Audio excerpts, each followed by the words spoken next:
So thank you, Andy. Good afternoon to everyone. Thank you for coming for this media briefing. It's good to meet you all. Last time I think we met in the month of June, and thanks to your support we had a very great launch, Broadway, and a lot of people got the information and they were really happy. So thank you for all the support. So now we are meeting again, so it's good to meet you all. So I just want to do now sort of a broad outline on financial district particularly, right? So this time it's nothing particular to any of our project, but more pertaining to the neighborhood and how this particular neighborhood has become a hotspot for realty growth pan-India, not just Hyderabad, pan-India. So I'll talk about, I've made a framework of how to analyze the neighborhood and from what standpoints it's performing well. So I'll explain the entire framework, and maybe in the end I'll take the Q&A as well, right? So yeah, a little bit about myself. I'm Ajitesh and I'm the founder CEO of ASBL. So I'll get directly into the presentation. Somebody's operating the laptop? Don't, I'll operate from here. Right, so yeah, so everybody talks about financial district, right? Everybody knows financial district, how big a market it is when it comes to Hyderabad. And so let us now understand this micro market from a framework perspective. Why is this micro market the most coveted location and the crown jewel of Hyderabad real estate? So the top 5 points on which we will analyze this market is first connectivity. Now all of us know in real estate, connectivity or location, what we call, is the most important thing, right? And everything got to do with transportation infrastructure, particularly. That is people going from point A to point B at the fastest. That is majorly your roadways and all. What are we doing in this neighborhood with respect to connectivity? Next important thing is nearby offices. Now naturally for any micro market to boom, you need lot of job generation. Enta job generation unte aa micro market lo anta employment vastundi. Employment vaste anta mandi people aa micro market ki move avute real estate akkada much better avutundi.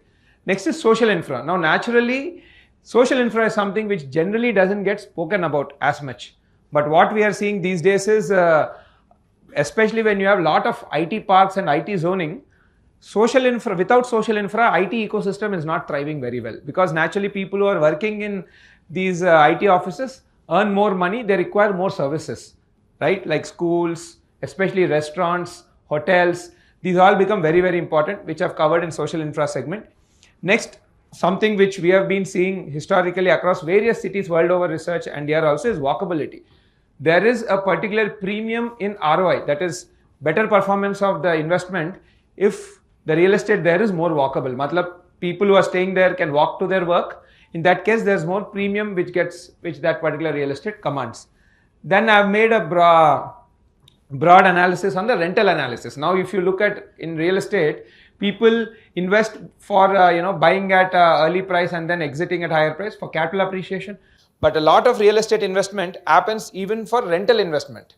That is, I buy a property and then I'll start enjoying the rents, which will act as an income supplementation. Especially what we are seeing in customers who are reaching 50 years plus, they are realizing that they are going to retire in the next 5-10 years. So they're developing a rental income so that it will supplement their monthly earnings once they retire. So all of this 5 framework, on the basis of these 5 points, let us analyze financial district. Yeah, so with respect to connectivity, I pulled out this data, something very, very important. So what this data is saying is, this is a computation of how many hours of people, how many hours in a day are people losing purely in their commute to offices. That is traffic jams walla. Any hours, any useful hours. Again, when we are commuting to our office, you can realize that it's a very useful hour, right? It is when we are awake and all. Like in 24 hours, generally 8 hours we need to discount because we'll be sleeping. We will not be doing any active work. So 16 hours lekkalne chustunte oka day. How many hours are lost simply due to traffic jam anedi? This is the data what we have compiled. And if you look, Hyderabad is the least amount of hours lost due to traffic conditions. So our transportation infrastructure is the best in the country compared to all the major cities. You can see Bangalore and Delhi and Bombay are very, very high.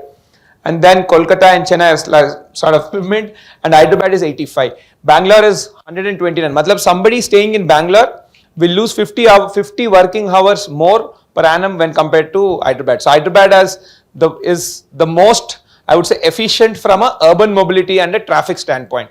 In fact, this has become one major reason. In I think 2 weeks back, in major newspapers and all, there came an article that a lot of GCCs, global capability centers, what we call, are now looking at Hyderabad actively when compared with Bangalore, and one major reason was cited the traffic situation, right? So Hyderabad currently stands at amongst the top 7 metros of the country.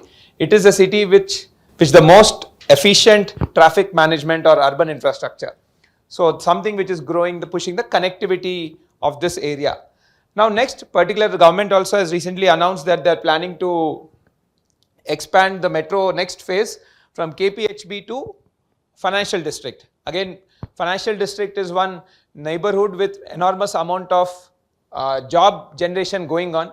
Yearly millions of square foot are getting leased in this neighborhood, and connecting it with Kukatpalli, KPHB, which is mainly an housing micro market, will greatly reduce the traffic from the roads. That will give it the next extra boost. And in fact, for most of the GCCs, global capability centers and large scale IT parks, now it is sort of almost becoming mandatory that they stay in walking distance from metros. In fact, most of them, if you see in the morning office hours and in the evening hours, there are a lot of shuttles which run from these IT campuses to the metro station also, to connect people the last mile from metro to their offices. So this particular infrastructure is greatly going to decongest further financial district and further going to improve its positioning from a IT office micro market. Right, so this is what is the total financial district. Roughly we have sort of put it on a map. You can see there are so many offices from top companies in the world. In fact, for majority of the FANG companies, US la Madala, there is a term called FANG. For Facebook, Amazon, Netflix, Google, these companies are called the FANG companies. Most of the FANG companies have their biggest headquarters after their main America one in Hyderabad. Amazon has the biggest headquarters after their Seattle one in Hyderabad. Google has their biggest headquarters after their Mountain View, California one in Hyderabad. Microsoft also has got a very, very big establishment here. So this has become like a very sought after destination for all the major IT parks, and you can simply see it on the map, previously, on the map on various, all the pointers what we have kept, right? Let's go to the next one. So this is what is this micro market doing from a connectivity standpoint, which become the bedrock for any IT leasing or any office consumption. So now let's talk about the nearby offices. Of course, there has been a lot of information which is coming out into the press and everywhere that the leasing has been very strong last year, and this year again we are looking at 12.5 million square feet plus leasing. So first let me talk about what this millions of square foot means, because generally when it comes out 10 million, 12 million, 13 million, okay, but what does this mean? Actually leasing entity. So to put it in very plain perspective, every million square feet means 10,000 jobs, right? When these IT companies lease space, their per capita space provisioning, that is for every employee, how much space is required, that is 70 square feet, and another 30 square feet you put of common areas and lift areas and all of that. So per employee, the space they are provisioning is 100 square feet per person. So 1 million under 10 lakh square feet. 10 lakh square feet divided by 100 is 10,000 jobs. So for every million square feet, we are going to generate 10,000 jobs. And if you look at the last year leasing of 12.5 million, it means we are creating a job demand of 1,25,000 jobs are going to come up in the area, just in this two neighborhoods, Raidurg and Financial District. So if you look at Hyderabad, the projection running at 12 to 13 million of leasing every year, this year and for the next couple of years also, it means the city is generating jobs of 1,25,000 to 1.5 lakh new IT jobs. Again, it's very, very important to note that these are IT jobs. Why I'm telling that? Because IT jobs have got the highest pay, right, compared to most other sectors. In IT industry, people are earning very high pay. So because of that, they tend to consume more. That is, they are going to take more services, right? Like be it schools or be it restaurants or be it entertainment, all of that they're going to spend more, which will in turn create a consumption-based economy, right? It will boost the economy. So these are the key things to note. So we are doing a job generation of 1,25,000 to 1,50,000 people in IT in the IT workforce every year for the next 2 to 3 years. And last year we have done 1,25,000 ka job requirement. Right? Next, close to 50 plus IT offices are there in financial district alone, which makes it a very one of the most concentrated, I would say one of the most concentrated zoning of IT offices pan India. Our workforce is moving up the value chain.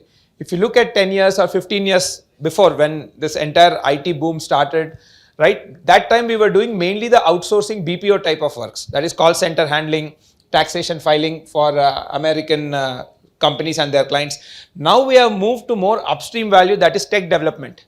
Lot of tech development for these companies are now happening out of these centers. R&D development is happening. In fact, major office, I would say management sort of thing is happening from here. So how they say China is the factory of the world, right? Everybody talks about the manufacturing success of China, how almost everything in the world gets manufactured out of China. India is now becoming the office of the world.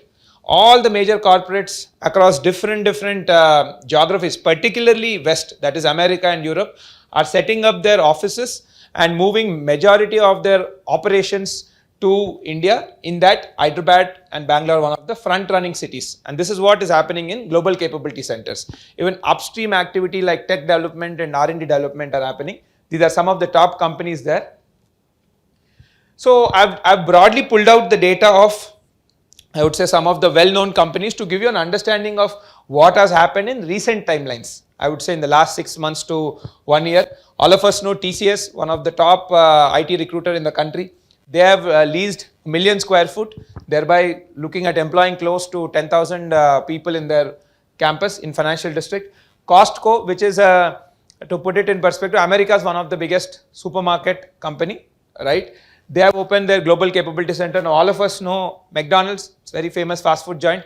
They have opened up their global capability center in Hyderabad. So these are all, they have given the estimates of what people they are looking to hire in the immediate 1 to 2 year period. And in the long term, they have given a projection for more employment.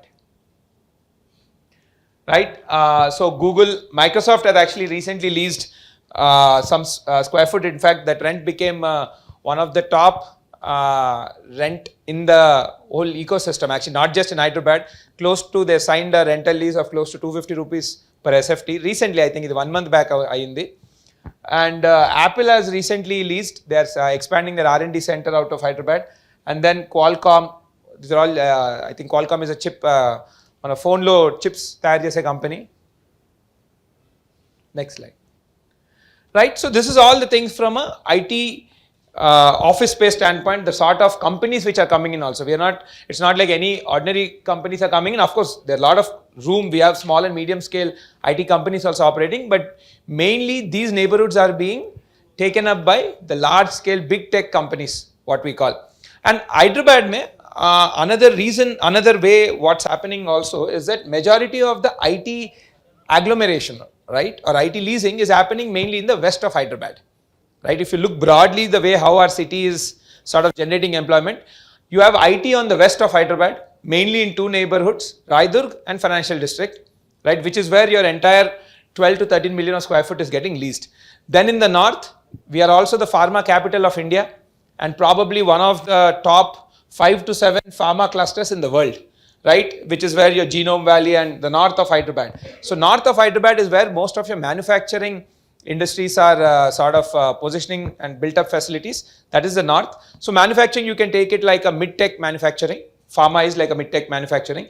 And then on the south of Hyderabad, in the Kongarkalan area and all of that, you have high-tech manufacturing like electronics and all, which are being manufactured out of your south of Hyderabad. In fact, Foxconn has recently opened their facility phase 1, in which they are employing close to 20,000 people. Once the entire facility will be handed over in 28, they will be employing 1 lakh people only in one compound, manufacturing electronics, right, which will be exported. And in that entire ecosystem, government is, along with the fourth city, they are planning for an employment generation of almost 3 lakh in the fourth city and another 2 lakh from this Kongarkalan area. So 5 lakh employment base will be getting created in the south of Hyderabad. So you have west, you have IT, north, you have mid-tech manufacturing, and south, you have high-tech manufacturing, which is mainly electronics-based manufacturing. So many times it gets discussed that is the sort of job generation more concentrated in Hyderabad? No, it's spread out on north, west, and the south. So these are the things from an employment or a job generation standpoint, what's happening in Hyderabad. Next, let's talk about the social infra, something very, very important because again, if companies have to come and set up their offices, then you need employees who can come and work there. If the employees are not coming, then companies will not be able to set up their offices. So when people come and work, what are the facilities that micro market or neighborhood is offering? Mainly, as I mentioned earlier, transportation is a very important thing. After that comes everything got to do with your water infrastructure. Again, in India, water infrastructure is very, very important. So how are we doing with respect to water infrastructure? So presently our water supply is 2080 million liters per day. And if you look in the next 2 to 3 years, we are going to take it up from 550 MGD to 835 MGD. Almost 60% improvement is what government works are in pipeline. They are doing the Godavari phase 1 water connection to the city. So that is going to improve the water availability. And next is one very important thing, because of all these infrastructure things which are continuously being taken in Hyderabad, the per capita availability of water, per capita supply of water is very, very high, which is 150 liters per person per day. This is a high per capita availability of water. So naturally, this will keep us much more resilient to drought conditions. Again, I'm not saying that droughts will never come. It will come. It's sort of not totally in our hand, but we can manage it much, much better compared to our competing cities. So in terms of water, Hyderabad has been doing relatively much, much better. In fact, in terms of water pipeline, right, water, the coverage of ground area by the water pipeline, Hyderabad has almost 80% better metrics than Bangalore. Recently it was, I think 3-4 months back, it was released in TOI also. We'll share the data. But yeah, water is a very, very important aspect from a social infra standpoint. Next, if you look at financial district, another again, because there are many offices, there will be many people who will be staying in that area. This area has 15 schools. Again, a neighborhood with one of the highest concentration of schools. 15 schools is what we have. We have from CBSE to international schools, something which caters to the aspiration of people living in the neighborhood. Yeah, so slowly, financial district is even becoming the entertainment capital of Hyderabad. Within Hyderabad is the capital of Telangana. If you look in Telangana, if you look in Hyderabad, financial district is even becoming, it is already the office capital, now it's becoming the entertainment capital also. Now to attract global scale talent, we need to have facilities which are also global scale, and that is not just offices and housing, it's even entertainment spaces like your restaurants, your malls and all of that. So we have 20 plus F&B spaces which are set up in financial district, and many more are actually planned in this neighborhood. In fact, if you look at some of these facilities, they're probably one of the biggest centers in the country only. They have 30,000, 40,000 square feet of F&B space under a single compound. So those are very, very large sizes, which is showing to the sort of demand which is sort of projected in this area in the next years to come by. Right, next. So now all of these things, you have high density of offices, you have high density of, you have a lot of housing, you have a lot of F&B, a lot of schools. So all of this is eventually going to make this micro market walkable, right? Which we feel at ASBL is the most important, aspect of managing traffic conditions, is that you give less reason to take the car out only. If people are staying within 1 kilometer radius of their office, if the school is in 1 kilometer of their office, if the restaurants and all are in their 1.5 kilometer of their office, then we can push the neighborhood towards walkability. Now, of course, here some aspects have to be done where we are working with policymakers also, and presenting the view case is that let's increase the footpath size. If you look one thing across the country, what we see is our footpath sizes are really small, because of which the conditions are not safe for pedestrians to walk, especially when everything is in the neighborhood. See, if things are far away, then I need to remove my car, which is adding to the traffic jam. But if things are close, if the office building is right across my road, I should be able to walk. Thereby, I don't need to remove my car from the garage. So walkability is something which we feel is totally, all the conditions exist for walkability in financial district. That's what makes this neighborhood another major, I would say, major boost it would give. But we have to sort of make more room in policy to allow more walkability. Maybe we can reduce the road ka one lane and make it walkable, right? Because now roads are all laid out, and good thing here is most of the roads here are all 6-lane roads, 100 feet roads, right? So space is there. Maybe we can sort of reduce one lane and increase the walkability, make a bigger footpath so that people can walk more. Can you go to the next slide? Yeah, so like especially with our project Loft, in 400 meters, we have the Prestige Skytech IT Park, right? In another 200 meters, next slide, we have the Kalyani Tech Park. So I'm just to explain how walkability works. Now for people who are staying in these communities, we have 2-3 other communities there. In between these two IT parks, there are 2 million is the size of each of these IT park. Matlab in both these IT park combined, it's 4 million square feet of leasing space in which 40,000 people will be working. Almost combined in between both of these buildings, it's 80% leased out. 40,000 people will be working in that space. They can simply, those who are staying here can simply walk there. So that's how walkability is going. Imagine now this community has 900 apartments, out of which let's say even 20% are staying in that building. That is 200 people. So 200 less cars on the street. That is how most major cities, particularly the European cities, which are ranking very well from a livability standpoint, the way they were able to tackle the traffic problem is by improving walkability, right? So walkability, generally metros and all, public transport gets spoken about, gets a lot of attention from reducing the traffic. But an even more important thing according to us is walkable, because this neighborhood has everything. There is no reason for people to, remove their car out and travel for small things like, going to your, for things like going to your office or going to your groceries. None of that is required. Everything is available in the neighborhood. You walk for 10 minutes, you have your groceries. You walk for 10 minutes, you have schools, offices, and restaurants.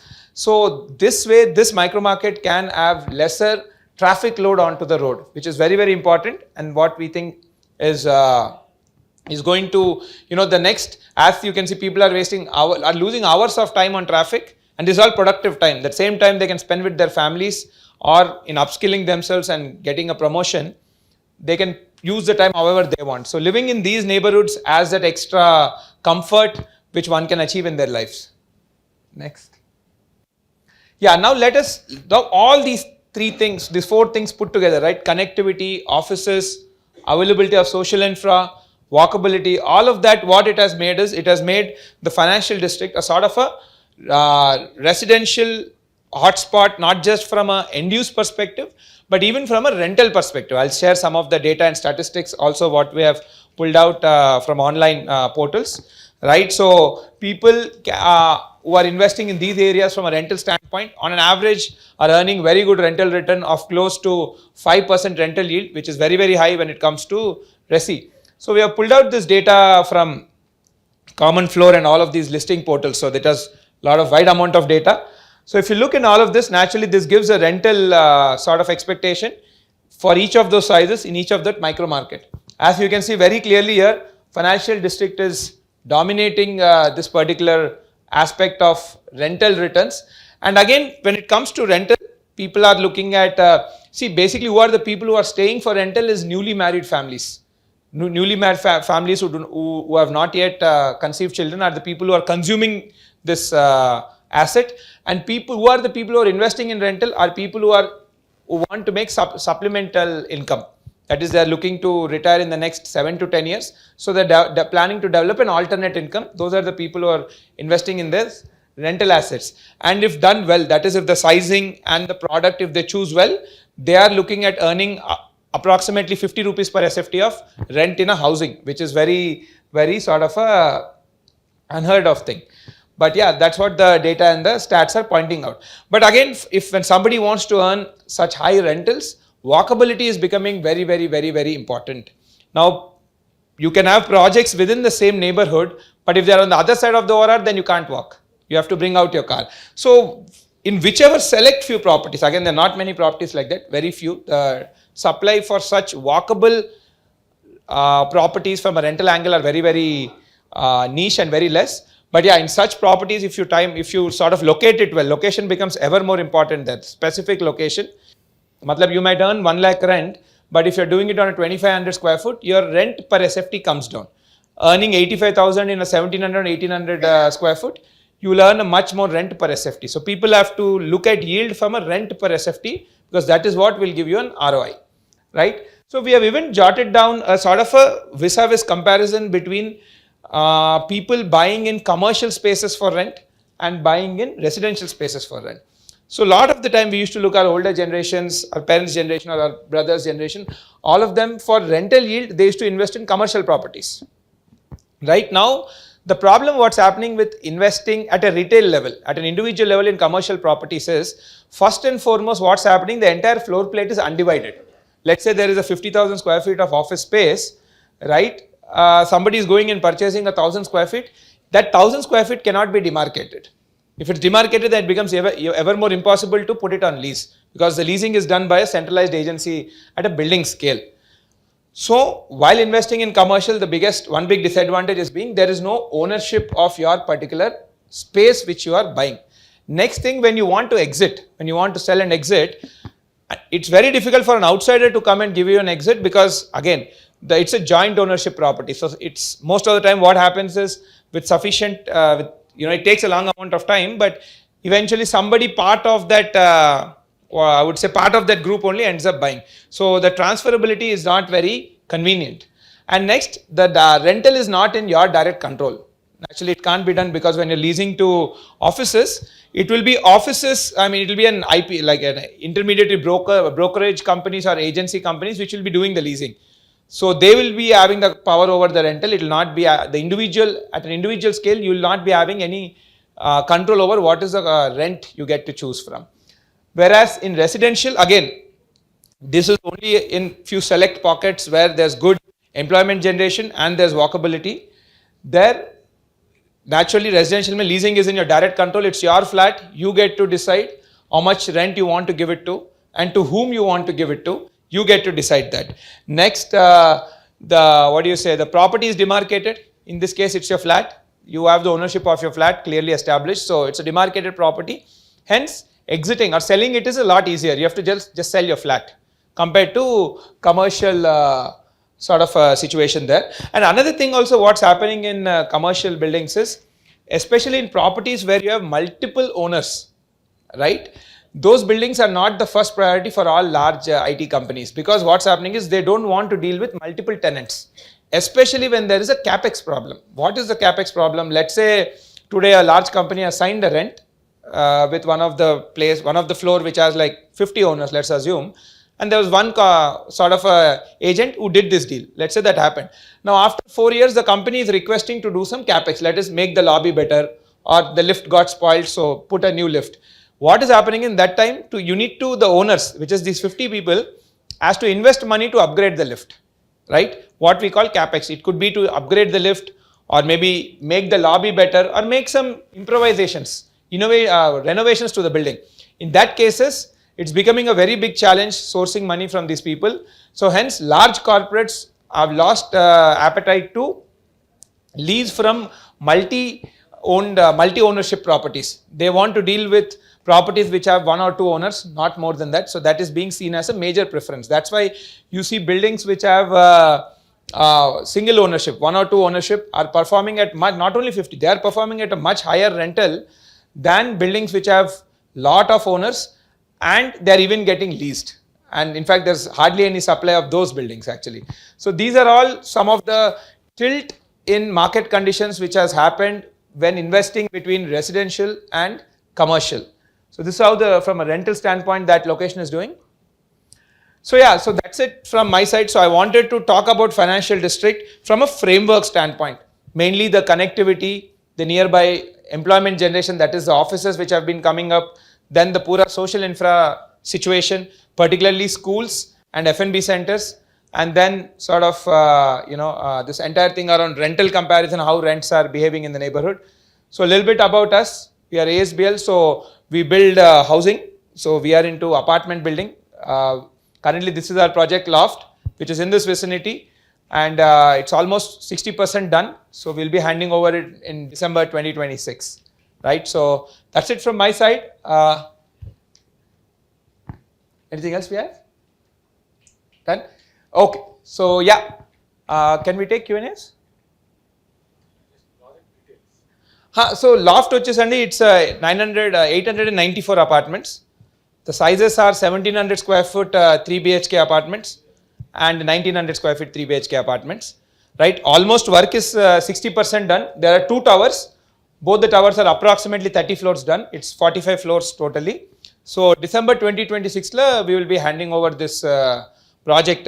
And again, it comes with all latest amenities. Like it has a 5,000 square feet co-working space. Because most of the people here, as you can see, are all surrounded with large scale IT companies. And if you see these days, work from home is something which is prominent thing. People are doing once or twice a day. So we have given 5,000 square feet of co-working space in this. And again, a lot of people who are sort of planning to stay here, we have seen that are very new parents. That is, their age group is 35. So we have given close to 5,000 square feet of creche also, right beside the co-working space. The idea was the mother can drop the kid at the creche and work in the co-working space in the immediate building. And she can go back in case the child needs her. That was the idea. So yeah, so this is a little bit about Project Loft. Hello. Hi. Hi. So, Project Loft, we have seen so many projects coming in financial district. So, how do you see that kind of competition, and how unique are you from the other sellers? Okay. Because everybody says that they are the best, and how do you differentiate it? See, 2-3 things, ma'am. That's a good question actually. So everybody now knows in real estate that location is the most important thing, right? Now we can't even be called a builder if we get the location wrong. So location is paramount, the most important thing. But the thing which is now evolving, which is now emerging, is not location. It's product market fit. You will keep hearing this terminology more in the startup industry, right? So what is this product market fit? Product market fit is, okay, what is for that market condition there? Who is the buyer, right? What product they need, and is there a undersupply or oversupply of that product? That becomes very, very important. So one key way how we differ is in our product market research. If you look at Loft, this is the only project which is in the 1700 and 1900 square foot segment, right? Making it a very undersupplied inventory in that micro market. If you look at most of that micro market is around 3000 square feet and above. Now, most of the people, I've spoken about so much jobs which are being generated. Now, most of the jobs which get generated at what? Like if you look at the top 30% of the jobs, they get generated at roughly 24 lakhs to 30 lakh package per annum. Now, people who are earning 30 lakhs package per annum, they cannot afford like a 3000 square feet or a 4000 square feet. So we have particularly designed it for them. So, and this inventory size is not available in financial district, especially after 2021, no launches have come up here. So this is what we call product market fit, and that is ASBL's one key unique differentiation. And rest I have mentioned you how we are studying our customers. Like we have realized that a lot of our customers here are new families, right? That is, they have 43% of them have a 0 to 4 year kid in their family. So that is when we came up with generally if you look at creche, many communities give, but it's some 1000 square feet given in some corner of the building. We have given 5000 square feet right on the podium floor. And right beside it, we have given a co-working space because the mother can work and look after her child. So this is how we tend to be different. So I would coin it simply the product market fit, right? Thank you.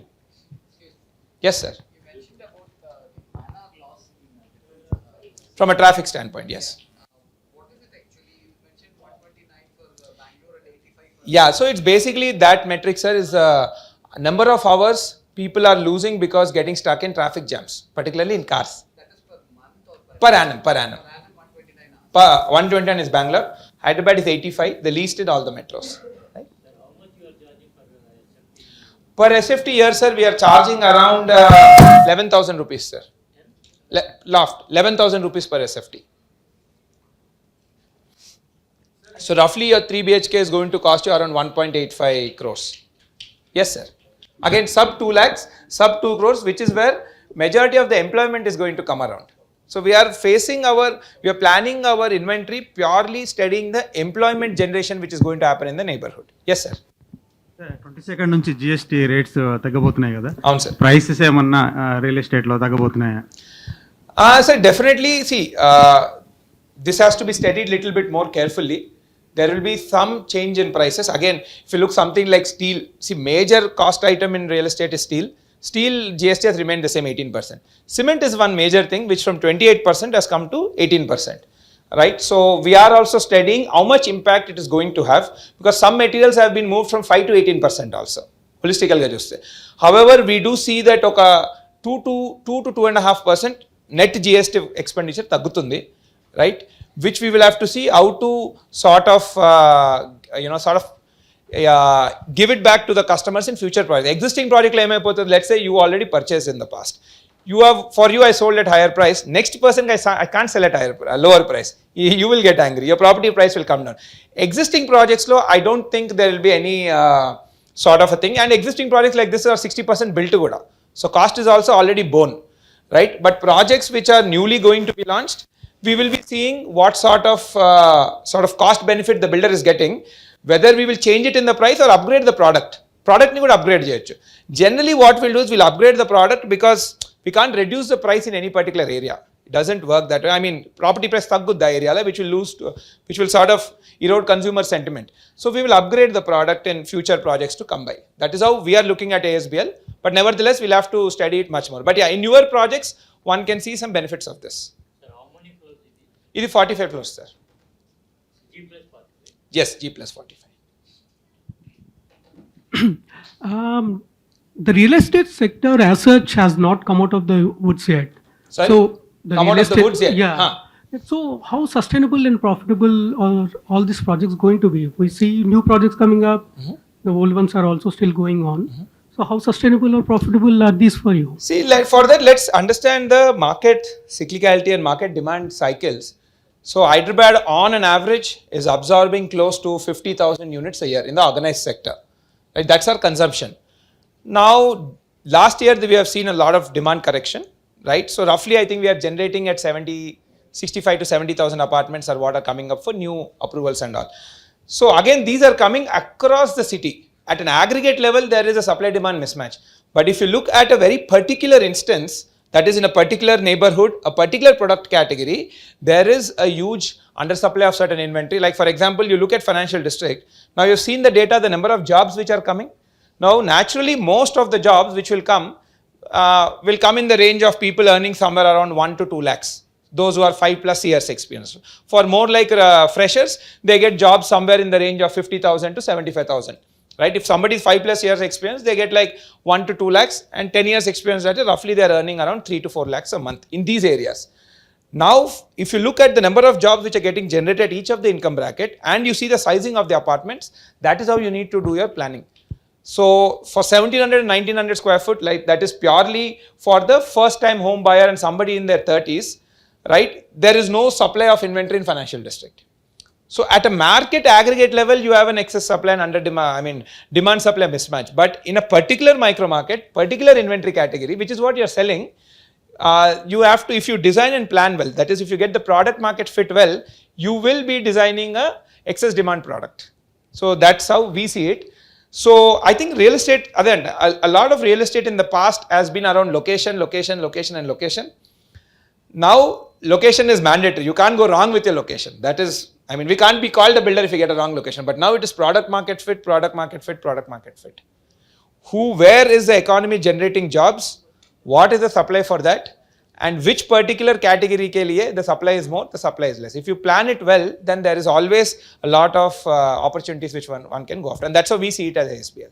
In recent times, we have seen that ASBL has done too much of promotion. You're all over Instagram, all over. So is it a thoughtful thing planned to actually get more attention? Because the more you see, the more you want that product. So is there a strategy behind it, or what is it like? Yes, ma'am. It's a strategically done thing. See, if you look at a lot of our online presence, where I myself have given a lot of podcasts also, it's mainly around my city. Right? In fact, in all of those podcasts, I've not even taken one reference of the project which I'm doing. In fact, even not the company's reference. In the intro, they mention it. So it was all for around the city. And my belief is, see, as a developer, we are acting in the cradle of the city. The city does well, we do well. And whatever are the great advantages of the city, I believe we need to put it forward. So that has been my belief system. And hence, I've been talking and building the narrative in that one because Hyderabad has got some amazing things. As I've mentioned, from a urban infrastructure standpoint, we are absolutely the number one in the country on various parameters. But sometimes what happens is it might not be spoken out that much, or it might be taking a back seat. Thereby, consumers might not really remember what their city has advantages. Why is Hyderabad? Why so many companies are setting up their offices here? So we felt that voice share was low, and I wanted to talk in that line. So that's why we have done it. So it was purely in the lines of Hyderabad. Naturally, as we are seen more, it will help our business also. Loft lo, sir, we purchased land, which we purchased the land. It's not a giant development. Sorry, 5 acres, and 5 acres. We purchased for approximately 250 crores, and then we put in another 250 crores for the OPEX cycle. So close to 500 crores is what we have invested in this project. It has a top line of 1600 crores.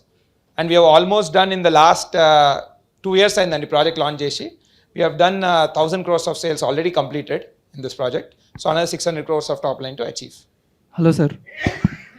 Yes, sir. Hi, sir. Hi. Sir, many developers face criticism and around the delivery time. Who, sorry? Many developers face criticism around the delivery timelines and transparency.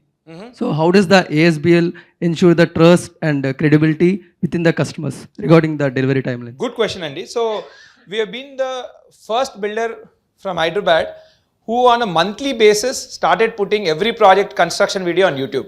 In fact, if you go, I would recommend any of you are interested, you can go check out our YouTube channel, ASBL India. You'll see these YouTube videos from 2021 December nunchi.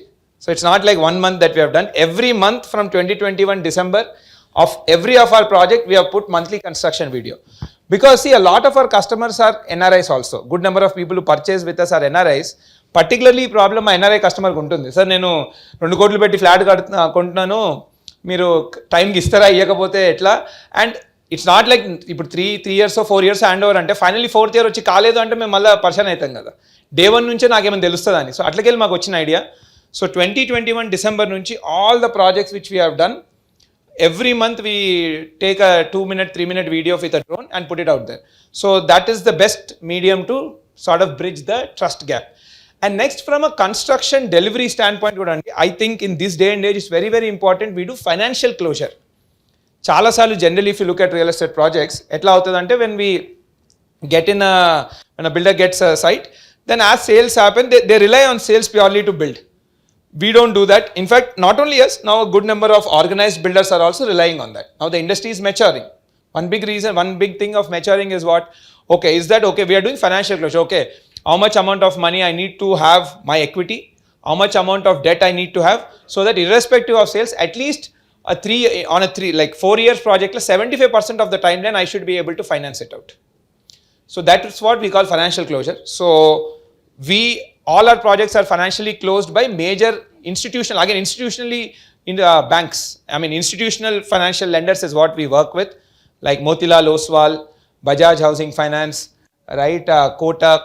So these are all the major companies with whom we work with on our projects. So we do financial closure and do it kabatti. We don't really need the money from our sales to keep building. Of course, we want to sell because it's our job to sell and run our business.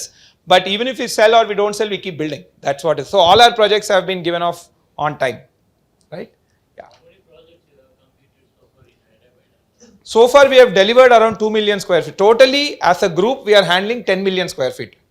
All residential? All residential. Approximately that will translate into 5,000 apartments. Out of this 10 million square feet, 2 million square feet is totally handed over, got OC, it's in maintenance phase. Another 2 million square feet as we have just launched 3 months back in Broadway. The balance 6 million square feet we have handover every year. Like this December we have 2.5 million square feet handover in this December. Next December again we have Loft, which is 1.6 million. So roughly year nunchi every year for the next 4 years we will be handing over 1,000 apartments. Rough ga matladte. So that is the size of ASBL and yes sir. Sir, can you throw some more light on this? On amenities? That is number one. And FSI is unlimited in Hyderabad. So is it causing stress in one particular area like western part? First I'll answer the second one, sir. Just to be on the same page, FSI is not unlimited. We have a deregulated FSI. Let me tell what I mean by that. You will get high-rise buildings only if you are on a 100-feet road or a 6-lane road. If you look on major cities in the country, on 6-lane roads, the height permission generally given is also very high. If let's say in Hyderabad your building is abutting a 40-feet road or 80-feet road, 40-feet road అయితే మీరు 9 floors or 7 floors height వరకు వెళ్ళగలుగుతారు, TDR వాడితే +2 floors వెళ్ళగలుగుతారు. మీరు అదే 80-feet road మీద ఉన్నారనుకోండి, which is a 4-lane road, అక్కడ you can only go for 45-meter height, మతలబ్ 15 floors హైట్ బిల్డింగ్ వరకు వెళ్ళగలదు. Only when you are on a 6-lane roads, 100-feet roads or 6-lane roads, 100-feet road మీద ఉంటేనే మీరు you can go for multi storied, that is for 30 floors, 40 floors, 50 floors. And that to airport restriction ఉంటుందండి. Only కొన్ని ఏరియాస్లో airport restriction is up to 200-meter height, which is where we go for 50 floors. In a lot of the areas, if మీరు రాయదుర్గ్ అట్లా చూసిన అనుకోండి, though it has 100 feet, అక్కడైతే 8-lane roads ఉన్నాయి, but airport height is only 70 meter, అంటే you can build only 25 floors. So we do not have unlimited FSI, we have a deregulated FSI. So this is one very, very important to understand. Next thing is, see how I see this policy is, this is a good policy, Andy. Let me share some of the statistics in this line. In Hyderabad, per SFT, Mota Moti, Gachibowli, ఆ ఏరియాస్లో మాట్లాడితే we are selling 10,000 rupees per SFT, right? దీని equivalent in Bengaluru, అక్కడ గచ్చిబౌలిలో మనం కొంటే it's almost 20,000 rupees per SFT, right? Bengaluru FSI is half of that of Hyderabad. Next thing, now all of us, in fact data also have pointed out from urban traffic mobility standpoint, Bangalore has half the density of Hyderabad, then how can they have more traffic than Hyderabad? So it's a very, very conventional thinking that we all think like, if there's more density, there's more traffic. That's not true. Traffic is not related. In fact, let's look at America, right? If you look at most cities, most big cities in America, they have even more traffic jams. Their FSI usage is 0.5. Bangalore is at roughly, I'm saying the prime 100-feet road areas are Bangalore at around 5, Hyderabad around 10. America at 0.5, they have way more traffic than us. మీకు ఏమైపోతుందంటే, when there is low FSI, everything is spread out. When everything is spread out, you have to put more pipeline, more road maintenance, everything. Then eventually in the long term, that maintenance bill would unto, who will pay that? Ultimately, citizens has to pay from tax. Let us share a classic case of Detroit city. Very famous city because ఈ Ford ilandu manufacturing companies untunde. That city became bankrupt multiple times just to maintain its pipeline and road. Think about this way. Miru, let's say, like you made one news, sir, which is going to come in the paper. Right, let's say the cost to make that news, like you have to go and attend all programs, it might cost you 10,000 rupees to make that. Now more number of people reading the news, the per capita cost comes down. So FSA is also same thing. Please understand, urban infrastructure is the biggest expenditure for governments after welfare. After welfare and irrigation tarvata, governments urban infrastructure, roads, pipelines, దీంట్ల మీద చాలా డబ్బు ఖర్చు పెడుతుంది. మనం ఒక road వేసినప్పుడు ఎంతమంది వాడితే దాని ఖర్చు తగ్గుద్ది, ఎంత తక్కువ మంది వాడితే అంత ఎక్కువ ఖర్చు అవుద్ది. Many people miss this about FSI. So low FSI means much more spread out city. Much more spread out సిటీలో you think much longer pipe lines వేయడమో ఖర్చు, మళ్ళీ రిపేర్ చేయడమో ఖర్చు, మెయింటైన్ చేయడం అయితే ఒక్కసారి పైప్ లైన్ రోడ్ వేసినాం అనుకోండి, ఫర్ నెక్స్ట్ 30 years ఖర్చే కదండి. అది 30 కదా యాక్చువల్లీ, ఐ మీన్ మనిషి బతికినంత కాలం ఖర్చే. దాని దగ్గర అది ఎంతమందిని సర్వ్ చేయగలిగితే అంత ఖర్చు తగ్గిపోద్ది. Per capital cost comes down. So my belief is FSI is unregulated FSI is good, but definitely it will bring new challenges which we need to plan well. Like for example, because there is IFSI in this area, now there are more schools. అసలు ఇప్పుడు school ఒక ఏరియాలో school రావాలంటే let's say అక్కడ apartment లేవు అనుకోండి, schools వచ్చి పెడతారు ఎవరన్నా? రారు. ఎందుకంటే వర్కౌట్ కాదు, బిజినెస్ వర్కౌట్ కాదు. అక్కడ అపార్ట్మెంట్ లేవు అనుకోండి, ఎవరైనా సూపర్ మార్కెట్ పెడతారా? పెట్టారు, ఎందుకంటే బిజినెస్ వర్కౌట్ కాదు. సో మనకు అక్కడ స్కూల్ రావాలన్నా, బిజినెస్ సూపర్ మార్కెట్ రావాలన్నా, ఆర్ ఒక ఇవన్నీ రావాలంటే మనకి అపార్ట్మెంట్లు ఉండాలంటే ఆఫీసులు ఉండాలి. సో ఇవన్నీ ఎంత దగ్గర ఉంటే అంత better. Now the thing is how do we plan for concentration. See essentially unregulated FSI ಅಂದರೆ you're concentrated. The way you plan for concentration is investing in walkability, not only public transport. Walkability also. Classic case is how Europe has done it. They have actually, if you look in various cities, Barcelona has been a case, they have removed roads and increased the footpaths. అంటే 4-lane road ఉంటే 2 lane చేసి ఇంకో 2 lanes ఫుట్పాత్కి ఇచ్చేసిండు. దాంతో ఆ ఏరియాలో restaurants business has gone up by 40%. ఆ ఏరియాకి టూరిస్టులు రావడం పెరిగిపోయింది, రెసిడెన్షియల్ ప్రాపర్టీ ప్రైసెస్ పెరిగిపోయినాయి ఆ ఏరియాలో. ఇన్ఫ్యాక్ట్ ఆ రోడ్ తీసేటప్పుడు లాట్ ఆఫ్ రెస్టారెంట్ పీపుల్ వెళ్ళి గొడవ పెట్టింది, మీరు ఆ రోడ్ తీసేస్తే మా బిజినెస్ పడిపోద్దని. Business actually increase 40%. So that is how the world is going towards walkability అండి. How you plan for high concentration is walkability. Example, classic case is Singapore. Most of Singapore parts are developed at 10 FSI, 10 to 12 FSI. Because Singapore land kuda chala takwa, right? But Singapore has exceptionally well designed walkability. You look at the footpaths and all the walk paths, very well designed apart from metro. Many people think it's only public transport like metro and buses, but no, they only solve a certain problem. The big last mile problem gets solved by walkability. So we all have to, as citizens, we need to build awareness for walkability amongst our citizens, and we can reclaim some parts of our roads, especially the internal roads, towards enlarging footpaths. And inkoka beauty with that also, మీకు ఇప్పుడు చాలా దగ్గరలో చూస్తే because we don't have much footpath, whatever remaining space is also there, it will get occupied by hawkers. అక్కడ పాన్ కొట్టు వాళ్ళు ఎవరో ఒకరు పాపం పెట్టేసుకొని, బికాస్ వాళ్ళకైనా వాళ్ళ బిజినెస్ నడవాలి, లేకపోతే వాళ్ళ ఉపాధి ఏంటిది. ఎస్పెషల్లీ మైక్రో అండ్ స్మాల్ కంపెనీస్కి we have to give them room. అదే if you make a bigger footpath, make them a stall there, you charge some rent 5,000 or something, they will set up a good stall, their business will run, and because the street has so many such services, more people will even come. So walkability is going to increase the economy, reduce the traffic, and keep the prices under check. Right? Thank you, sir. Done? Yes, sir. Yeah. We'll take bites Okay. for camera. Yeah. Thank you, Andy. Thank you so much for coming.